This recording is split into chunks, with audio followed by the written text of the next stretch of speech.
অভিনন্দন, শুভ বিকাল।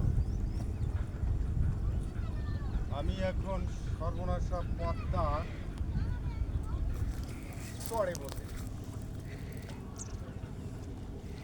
পদ্মার চর দেখতে পাচ্ছেন যে এই দিকটা শিবগঞ্জ, আর সামনের দিকে কিন্তু আমি একেবারে ফারাক্কার খুব কাছাকাছি জায়গায়। যে ফারাক্কা আমাদের সর্বনাশা ফারাক্কা হিসেবে আমাদের অস্তিত্বকে টিকিয়ে রাখার যে লড়াই, সেটা কিন্তু আমরা দীর্ঘদিন ধরে চালিয়ে যাচ্ছি। আমরা যে পরিমাণ প্রয়োজনীয় পানি পাওয়ার কথা সেই পানিটুকু আমরা পাচ্ছি না, বা আমাদের প্রতিবেশী বন্ধু রাষ্ট্র তারাও কিন্তু সেই পানি দিচ্ছে না। সেই পানির অভাবে দেখেন পদ্মার কী অবস্থা। ওপারটা শিবগঞ্জের কাছাকাছি চর এলাকা, এবং তার অপোজিট যে সাইডটা, সেই সাইডটাতে পানি স্বল্পতার কারণে নদী ভাঙন একটা আমাদের জমপুরির মতো হয়ে গেছে। এই যে দেখুন সামনের দিকে সব নদী ভাঙার কারণে এখানকার যে জনপদ সম্পূর্ণ পদ্মার গর্ভে বিলীন হয়ে গেছে। বিলীন হয়ে যাওয়ার কারণে এখন আমাদের জন্য যে সংকট, সেটি হলো যে আমাদের স্বাভাবিক জনজীবন সেটি ব্যাহত হচ্ছে। তো আমাদের প্রয়োজনীয় পানি যদি আমরা পেতাম, তাহলে হয়তোবা আমাদের নদীর ফ্লোটা ঠিক থাকতো, গতিপথটা ঠিক থাকতো। নদীর ফ্লো কম থাকার কারণে বর্তমানে কিন্তু ভাঙন রোধ করা সম্ভব হচ্ছে না। আমরা সবাই জানি যে আসলে নদী বিধৌত আমাদের এই নদীমাতৃক দেশ বাংলাদেশ, এটা বিশ্বব্যাপী যার একটা সুনাম আছে।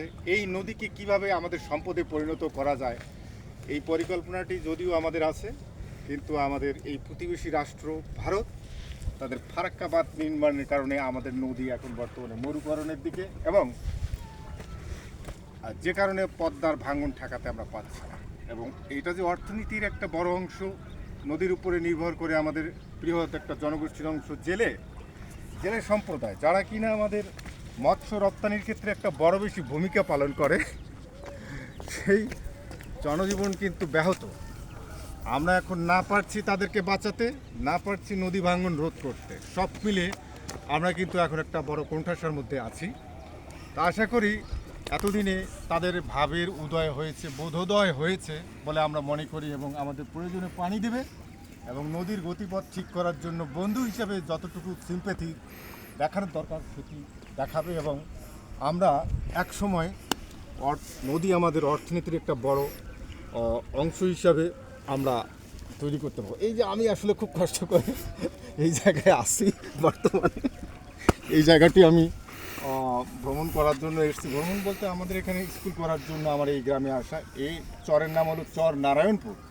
আর এই নারায়ণপুর গ্রামে আসছি আমি এই চাঁপাইনবাবগঞ্জের জেলার যে দায়িত্বে আছে তিনিও কিন্তু নারায়ণ। তো নারায়ণকে নিয়ে নারায়ণপুরে এসেছি। আজকের দিনের যে বিবরণ, স্কুল করার ক্ষেত্রে কতটুকু অগ্রগতি হলো এ ব্যাপারে আমরা সংক্ষিপ্ত আকারে জানতে চাই। আমাদের শ্রদ্ধেয় মনিটর আমাদের প্রদীপদার কাছে ফিরে যাচ্ছি। প্রদীপদা প্লিজ আপনি একটু আপনার আজকে সারাদিনের অনুভূতি বলবেন, যে আসলে কেমন হলো আজকের দিনের সফর। ধন্যবাদ দাদাকে, প্রথমে ধন্যবাদ জানাই যে এই কারণে দাদাকে ধন্যবাদ যে দাদা তার সফর সঙ্গী হিসাবে যে আমরা স্কুল আগামীতে খুলব তার সম্ভাব্যতা যাচাইয়ের জন্য এই চর বেষ্টিত এই জনপদে আসলে শিক্ষার সুযোগ এদের খুবই কম। এ জায়গার অধিকাংশ লোক কৃষি পেশাজীবী, তাদের সন্তানদের তারা লেখাপড়ার পিছনে যে সময়টা দিতে হয় বা যেরকম সুযোগ থাকার দরকার, এই সুযোগ সুবিধা কম। তা সেই সম্ভাব্যতা যাচাইয়ের জন্য স্কুল খোলা যায় কি না দাদার সফর সঙ্গী হিসেবে আমি ছিলাম। নতুন একটা এক্সপিরিয়েন্স হলো। এই জনপদে স্কুল করাটা খুবই জরুরি, কারণ এরা বিভিন্ন সুযোগ থেকে বঞ্চিত। আমরা আশা করব আমাদের মিশনের কথা যদি বলি, আজকে আমরা সকালে এখানে রওনা হয়ে আসছি, অনেক ঘোরাঘুরি করছি, দেখছি এলাকায় চাহিদা আছে। পরবর্তীতে আমরা এসে আরও বড় ইনফরমেশান সংগ্রহ করব, তখন আমরা হয়তো একটা সিদ্ধান্ত নিতে পারবো যে আমরা আদৌ এখানে স্কুল করতে পারবো কি পারবো না। ধন্যবাদ দাদা। অনেক ধন্যবাদ প্রদীপদা। আমরা ফিরে যাচ্ছি সেই আমাদের ম্যানেজার নারায়ণকে নিয়ে নারায়ণপুর ইউনিয়ন পরিষদ ভিজিটের সেই গল্প। স্কুল করতে যাচ্ছি 2026 সালের জন্য। সেই স্কুল আসলে আদৌ কতটুকু হবে বলে একদিনের সফরে মনে হচ্ছে, এ ব্যাপারে তার অনুভূতি ব্যক্ত করবেন। ধন্যবাদ দাদা আমাকে সুযোগ দেওয়ার জন্য।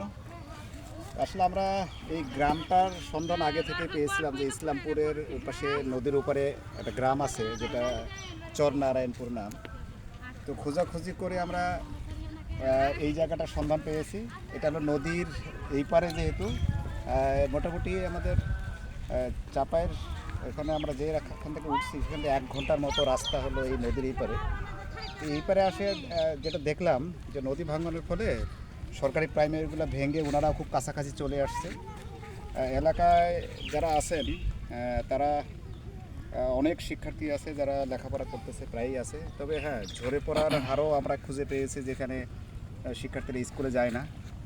তো এরকম শিক্ষার্থীদেরকে নিয়ে আমরা হয়তো ভালো করে জরিপ করলে হয়তো বা স্কুলগুলোকে আমরা এখানে স্কুল খোলার সম্ভাবনা আমরা পেতে পারি। সেই অনুযায়ী আমরা আজকে দেখতে আসছি। দেখা যাক সামনের দিনের ভিজিটে আসলে আমরা আরও বুঝতে পারবো যে স্কুলগুলো করা সম্ভব কি সম্ভব নয়। এই এলাকার মানুষ প্রচুর গরু পালন করে, প্রত্যেকটা বাড়িতে বাড়িতে আমরা গরু দেখছি, শিক্ষার্থীরাও খেলাধুলা করতেছে। তো সামনের দিনে আসলে আমরা বুঝতে পারবো যে এখানে, তবে হ্যাঁ অনেক কষ্ট হবে, অনেক চ্যালেঞ্জিং হবে আমাদের জন্য। ঠিক আছে, ধন্যবাদ দাদা। এইটা নেন। অনেক ধন্যবাদ নারায়ণদা। আসলে আমরা স্কুল দেখার জন্য এসেছি। স্কুল করার ব্যাপারে যে সম্ভাবনাটুকু সেটুকুকে আমরা দেখার জন্য সরাসরি এসেছি। আমারও এক্সপেরিয়েন্সের দরকার ছিল। তাহলে আমরা পরবর্তী আরেকদিন সময় করে এলাকার লোকজনকে নিয়ে একটি বড় দলীয় সভা করার জন্য আমরা আজকেই শিডিউল করেছি। তো অত্যন্ত ঘনবসতিপূর্ণ এলাকা এবং এই এলাকায় শিক্ষায় অনেক পিছিয়ে আছে। এটা দেখে বোঝা গেছে মানুষের সোর্স অফ ইনকাম হলো, আপনারা সবাই জানেন, ঐতিহ্যবাহী কালাই রুটির যে উপকরণ মাসকলাই চাষ এবং গৃহপালিত পশু গরু, এটি হলো তাদের মূল পেশা। লেখাপড়ার দিকে তারা অনেক পিছিয়ে, লেখাপড়া প্রয়োজনীয়তা অনেক বেশি আছে বলে আমরা আবারও আসতে চাই। এবং এলাকার লোক আশ্বাস দিয়েছে তারা সার্বিকভাবে সহযোগিতা করবে। এখন আমাদের ফিরে যাওয়ার পালা। ফিরে যেতে নদীতে নৌকায় লাগবে হলো 2 ঘন্টা। যদিও দূরত্ব খুব কম, কিন্তু আসলে এই যে দেখাচ্ছি নদীর গতিবিধি উল্টাপাল্টার কারণে আমাদের সময় বেশি লেগে যাচ্ছে। তো সবাই ভালো থাকবেন, সুস্থ থাকবেন। আবারও আপনাদের সঙ্গে কথা হবে কোনো এক সময়। সে নাগাদ সবাই ভালো থাকুন। Thank you very much.